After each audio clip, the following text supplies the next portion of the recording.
Most people believe trauma is just a painful memory from the past. Something bad happened, time passed, and life moved on. But the truth is much deeper. Trauma is not just a memory. Trauma is a program. It quietly installs itself inside your brain and begins shaping the way you see the world, the way you trust people, the way you approach opportunities, and even the way you think about yourself. And the dangerous part is that most people don't even realize this program is running. You might look strong on the outside. You might have a job, relationships, goals, and dreams, but somewhere deep inside your nervous system, a part of you is still reacting to something that happened years ago. A betrayal, a rejection, a humiliation, a moment when you felt powerless. Your body grew older, but your emotional survival system froze in that moment. And from that moment forward, your brain started building invisible walls designed to protect you. But what begins as protection can slowly become a prison. Your brain has one primary mission: keep you alive. Not make you happy, not help you grow, not help you achieve your dreams, just keep you safe. This is why the brain is extremely sensitive to pain. When something traumatic happens, the brain creates a powerful, emotional memory so that you never repeat the same danger again. This process involves a small but powerful part of the brain called the amygdala. Think of it as your internal alarm system. When trauma happens, the amygdala records it like an emergency signal. Later, anything that even slightly resembles that experience can trigger the same alarm. Your brain doesn't ask, "Is this situation actually dangerous?"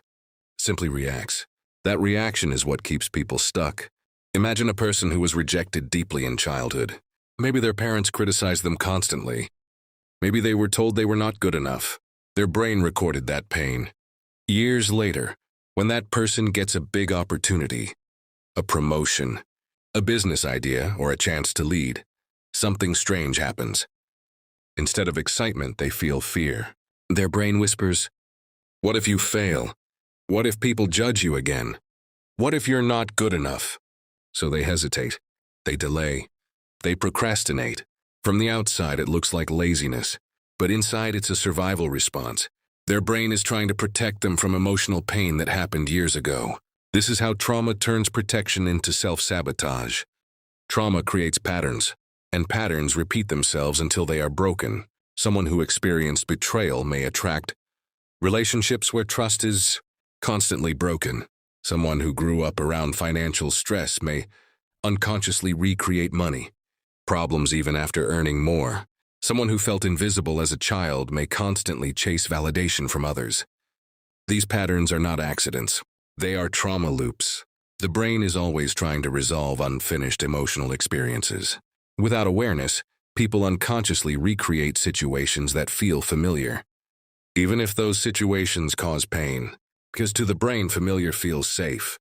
Here's something that surprises many people. Intelligence does not protect you from trauma patterns. You can be brilliant, talented, educated, and still be controlled by emotional programs created years ago. Why? Because trauma lives in the emotional brain, not the logical brain. Your logical mind might say, "I should go after this opportunity." But your emotional brain says, "Danger." And the emotional brain is stronger. This is why people often know what they should do, but still don't do it. They are not fighting laziness. They are fighting survival programming. Trauma doesn't just make people afraid of pain. It makes them afraid of possibility. Because possibility means vulnerability. Starting a business means risking failure. Falling in love means risking heartbreak. Speaking your truth means risking judgment. And if your brain associates those risks with past trauma, it will do everything possible to stop you. It will create doubt. It will create excuses. It will create procrastination. And it will all feel completely logical. But beneath the logic is fear. One of the most powerful things about trauma is that it can make the brain experience the past as if it's happening right now. You may be 35 years old in a meeting at work, but when someone criticizes your idea, your brain suddenly reacts like the 10-year-old child who was once humiliated in class. Your heart races. Your stomach tightens. You feel defensive or ashamed. In reality, the situation is completely different. But your brain is replaying an old emotional memory. This is emotional time travel. When trauma controls your patterns, the cost is enormous. Opportunities are missed. Relationships are damaged. Dreams are delayed for years or even decades. And the worst part is that people often blame themselves. They say, "I'm not disciplined enough. I'm not confident enough. I'm not strong enough." But the truth is far more compassionate. They were simply never taught how to reprogram their emotional patterns. The first step in breaking trauma patterns is awareness. You cannot change what you cannot see. The moment you begin recognizing your emotional triggers, something powerful happens.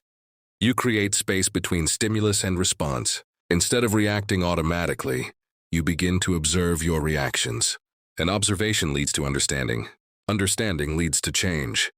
Your brain is not fair. It is biased toward remembering negative experiences more strongly than positive ones. Psychologists call this the negativity bias. If someone receives 10 compliments and 1 criticism, the criticism will often stay in their mind much longer. Why? Because the brain is designed to remember threats.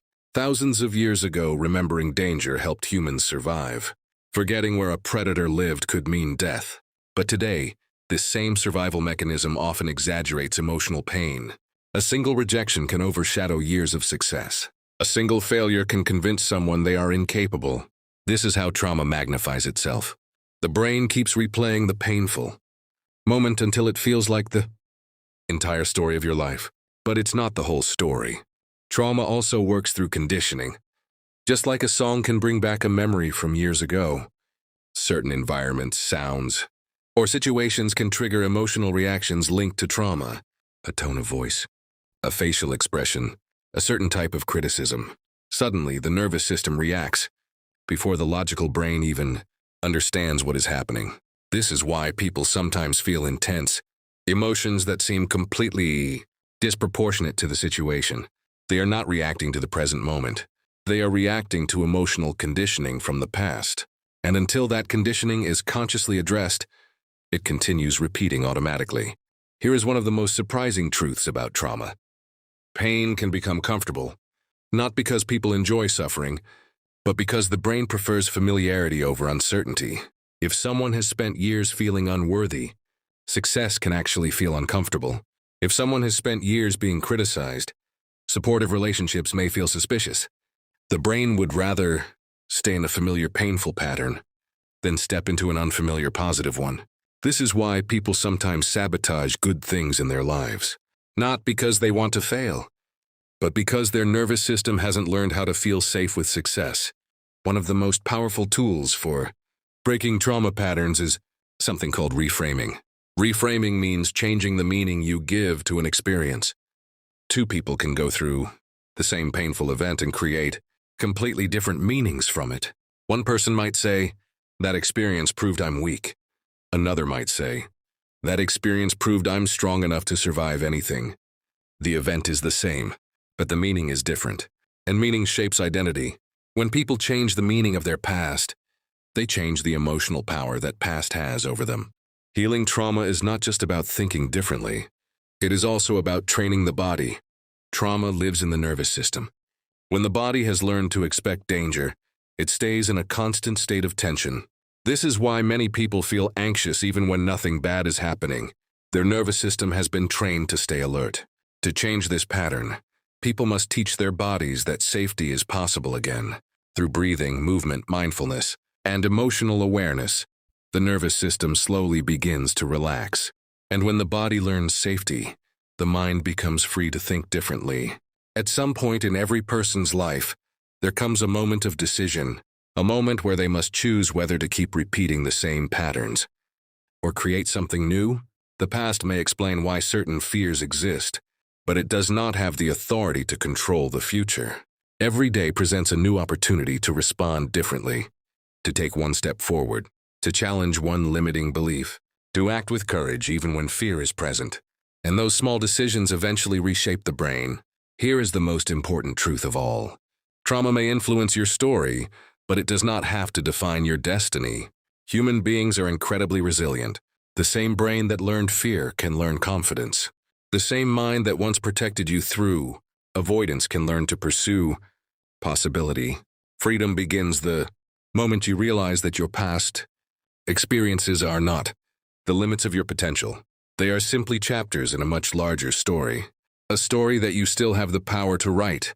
Because the greatest transformation in life happens when someone stops asking, "Why did this happen to me?" and starts declaring, "This will not be the end of my story." And the moment you make that decision, your brain, your habits, and your entire life can begin to change.